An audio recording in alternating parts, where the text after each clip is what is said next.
Thank you for joining us today. We have another terrific show and an amazing guest lined up for you today. Welcome to the Tech and Space Leader Show, where we learn lessons from leaders of the next frontier. I am your host, Lisa Dreher, and I am really excited to introduce our guest for today, Bill Woolf. He is the CEO and founder of Space Force Association. Welcome to the show, Bill. Hello, Lisa. Thanks so much for having me. I really do appreciate this opportunity just to share the story of the Space Force Association and just talk to your audience about what we're doing here at SFA. Fantastic. Maybe we can start by having you give a little bit of background on yourself as well as SFA. Yeah, you bet. So I spent 24 years in the Air Force as a space weapons officer. And part of my job, a majority of my job, was really educating folks about the critical capabilities in the space domain and really bringing those capabilities to our combatant commanders around the globe. And so that's really what shaped my, philosophical approach to SFA. But I culminated my career helping out at the time Brigadier General Saltzman when he was leading the effort to create the multi-domain command and control way ahead, the whole strategy and guidance. So it's funny how we're all kind of talking about the same thing now about how critical space is to national security and how national security is pivoting around creating these multi-domain experts. So kind of full circle, if you will. Absolutely. So you really founded the Space Force Association, or SFA, to be a primary advocate for space power. What was the gap you saw in the market and kind of prompted the founding of SFA? Yeah, that's a great question. When I retired in 24, I retired in 18 after 24 years, and I joined industry, and I was surprised at how they weren't really looking innovatively at helping to solve what I thought were national security problems, specifically as it related to space superiority. So really what that did is it allowed me to look across the landscape and see that there was an obvious gap. Every other military branch had a mature professional association supporting its people, helping to shape policy and advance its mission. Space professionals, military, civilian, and commercial did not. So we need an independent organization that would champion the development of the space power profession, connect the entire community, and advocate for the Space Force's unique mission. That's why the SFA exists today. Wow, amazing. So maybe you can talk a little bit about some of the current initiatives that you're working on. Yeah, I I know. would, It's probably a million, right? So give me a couple of really exciting ones that you're really excited about. Yeah, you bet. For those who couldn't attend Space Power 25, and by the way, I would encourage everyone to look across their calendar and see what they're doing through the year and encourage you all to show up to Space Power 26 because that really is a celebration of the Space Force. We have it in December to coincide with the Space Force's birthday. But it really is the largest gathering of Guardians in the galaxy where we bring together everyone who wants to help support the Space Force. So some of the announcements that I made on stage during the Space Power 25 conference was a couple of big things that we're working on. The first is helping to tell the story. How are we helping to tell the story for the Space Force? So we're working on a documentary series to help ensure we know what that narrative is and get the narrative out to the largest population we can. The problem that we're trying to overcome is that less than 10% of the U.S. knows that we've got a Space Force. And I would say even less understands what the Space Force does, as evidenced by people asking, hey, is this NASA? Is this U.S. Space Command? What is it and how does it fit in? So we want to help educate folks through this documentary series. The other is the National Space Power Center. And so the center is exactly that. We're going to bring a consortium of folks together to help provide a way ahead to ensure we have the most capable technology in support of the U.S. Space Force today and in the future. And so we're working on that diligently right now. For anyone who wants to learn more about that, I'd encourage you all to go to ussfa.org and become a member of that consortium. Excellent, excellent. So, as we go into 2026, what do you see as the single greatest challenge that we have in maintaining US space superiority? Yeah, the biggest thing is pace, pacing the threat. The pace of technological change and the pace at which space is becoming congested and contested and operationally limited is extreme. So our competitors are innovating quickly, and the orbital environment is growing more complex. Maintaining space superiority requires that we move faster, faster in innovation, faster in acquisition, and faster in decision making. So pace is the biggest point I will make right now, and then I'll circle back to it later on as we continue the discussion. Great, great. How is the SFA bridging that gap between new space and, I guess, the more traditional requirements of DoD? Yeah, it's interesting because like the Space Power Conference, what we're doing is we're bringing together our key partners, the people who are actually trying to help solve the biggest challenges in the space domain. So what that means is here at SFA, we act as both a convener and help to be a translator. Startups have extraordinary ideas, but often struggle to navigate the DOW processes. Meanwhile, the Department of War has real mission needs that these companies can meet if they're brought into the conversation early through technical panels, pitch events, research publications, and direct networking. We help both sides understand each other. So we're turning what we used to be a slow linear pipeline into a real ecosystem. And the way I describe it is the innovation that is available to us is limited by the funnel by which that innovation can be translated into capability and technologies. And so the question is, how do we open up the funnel? And that's where SFA stands as a really unique opportunity. Great, great. What role do you see emerging technologies from companies like these new space companies in, like, I don't know, on orbit servicing and manufacturing?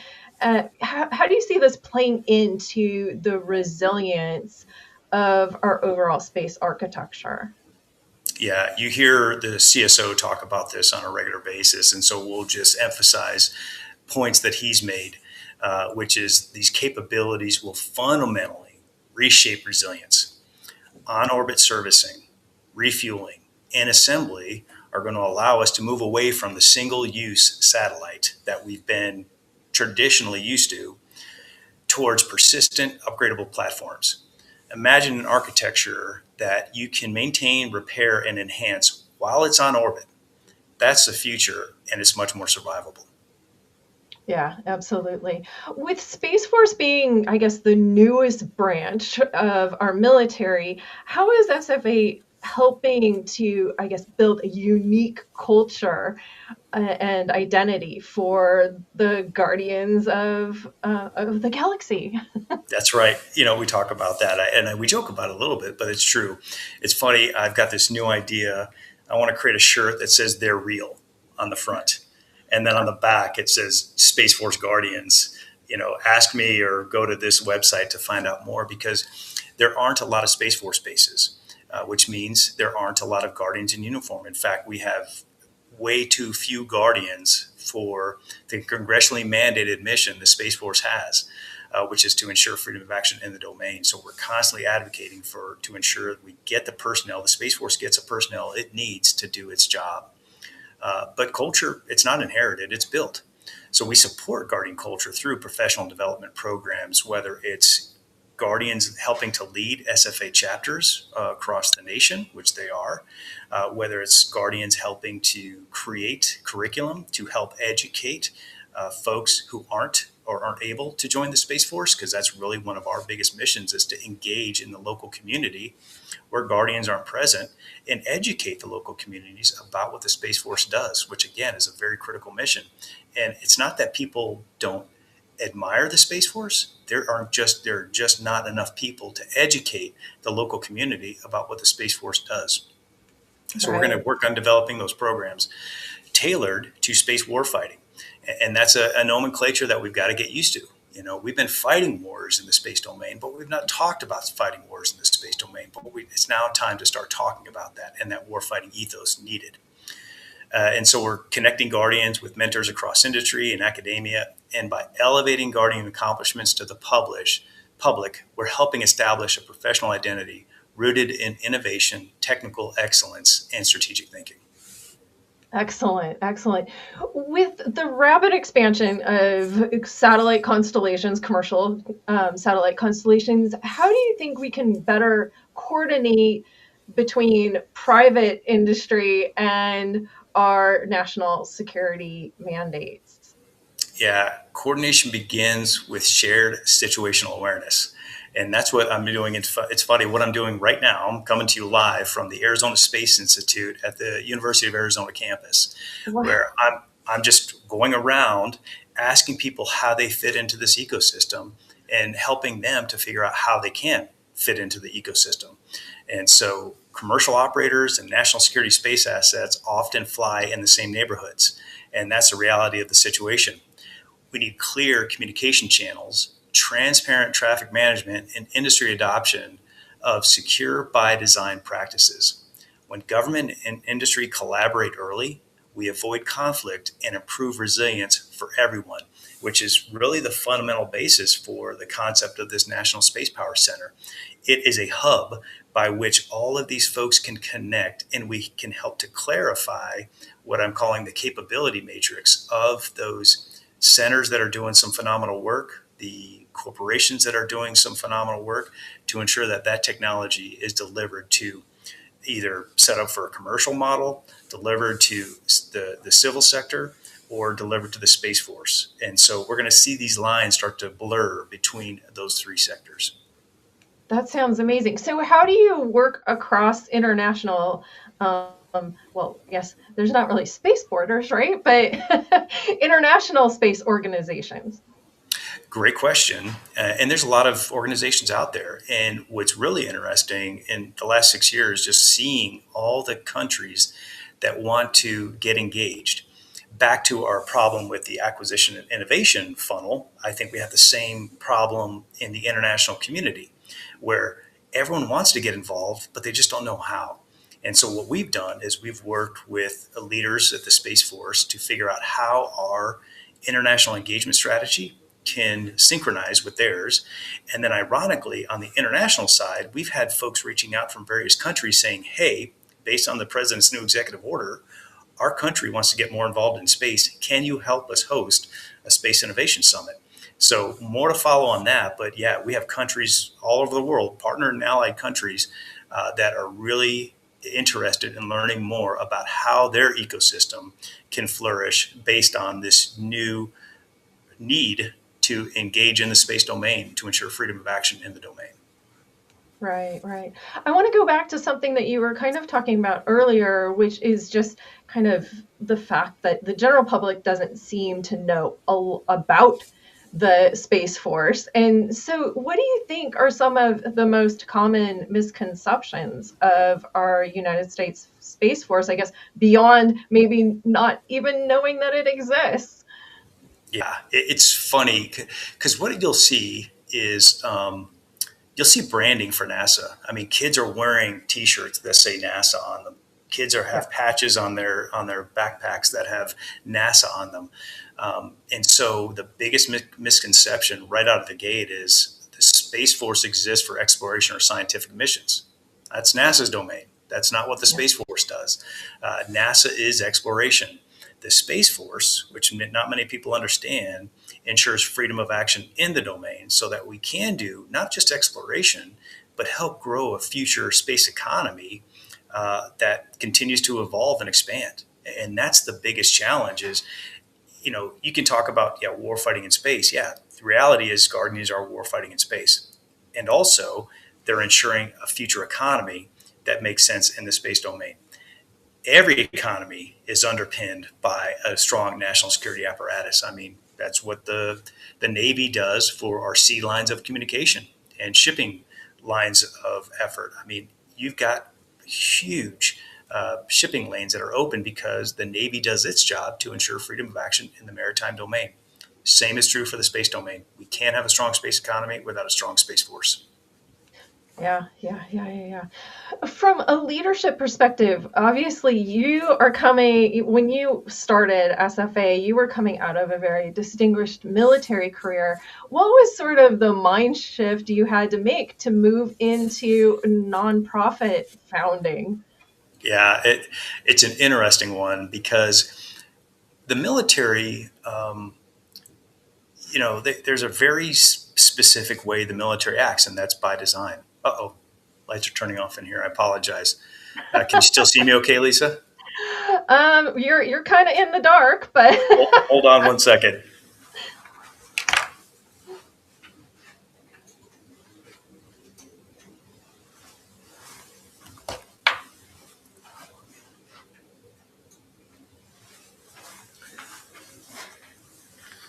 you have to be more animated so that the automatic lights don't turn off Yes. on you. Yeah. Well, that's a cool thing about doing a live podcast, isn't it? I mean, really, life gets in the way, and that's the cool part of it is nothing's ever perfect. But in the military, the mission and the structure are already in place. In a Yeah. nonprofit, you got to build the mission and the structure, often from scratch, which is what we did here at SFA. The shift is moving from directing to inspiring, mobilizing people not because they're ordered to, but because they believe in the vision. It's a totally different kind of leadership. And let me tell you, it's the most incredible thing I've ever done in my entire career. Amazing. When you think about the private sector and their R&D, how can they, I guess, better align their innovation cycles with tactical needs of the Space Force and, I guess, speed delivery to the warfighter? Yeah, three things make the difference. First, early and more frequent dialogue with the operators. Second, rapid prototyping cycles to prove capability quickly. Third, modularity. Design solutions that plug into multiple mission sets without heavy customization. When industry and operators understand each other's realities, timelines shrink dramatically. Excellent.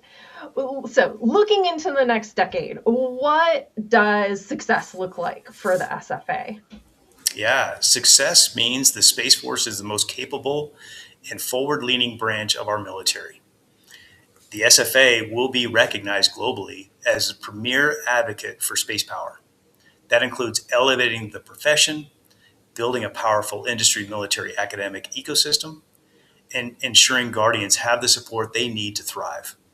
The community can help by joining the Space Force Association, engaging with local chapters, contributing expertise to our research, and help to strengthen the network of space power professionals. Together, we can secure the high ground for generations to come. Excellent. Well, Bill, I want to thank you so much for making time to be here today. I really appreciate it. If someone wanted to learn more about the Space Force Association, what should they do? Yeah, just go to ussfa.org. It's easy because it's just U.S. Space Force Association, ussfa.org, and you can sign up to become a member there and really get involved. And again, what it's been the coolest thing seeing in this evolution is folks who didn't know anything about the Space Force, and then they jumped in as a volunteer, and then they started leading programs within the SFA. That's how we do things here at SFA is we allow you to get involved and describe the future that you'd like to be a part of. So honored to be on the podcast. Thanks so much for taking time. Absolutely. And I do want to take a moment to thank GuideForce for hosting these sessions. You can learn more about GuideForce at guideforce.com. And we'll see you next time on the Tech and Space Leadership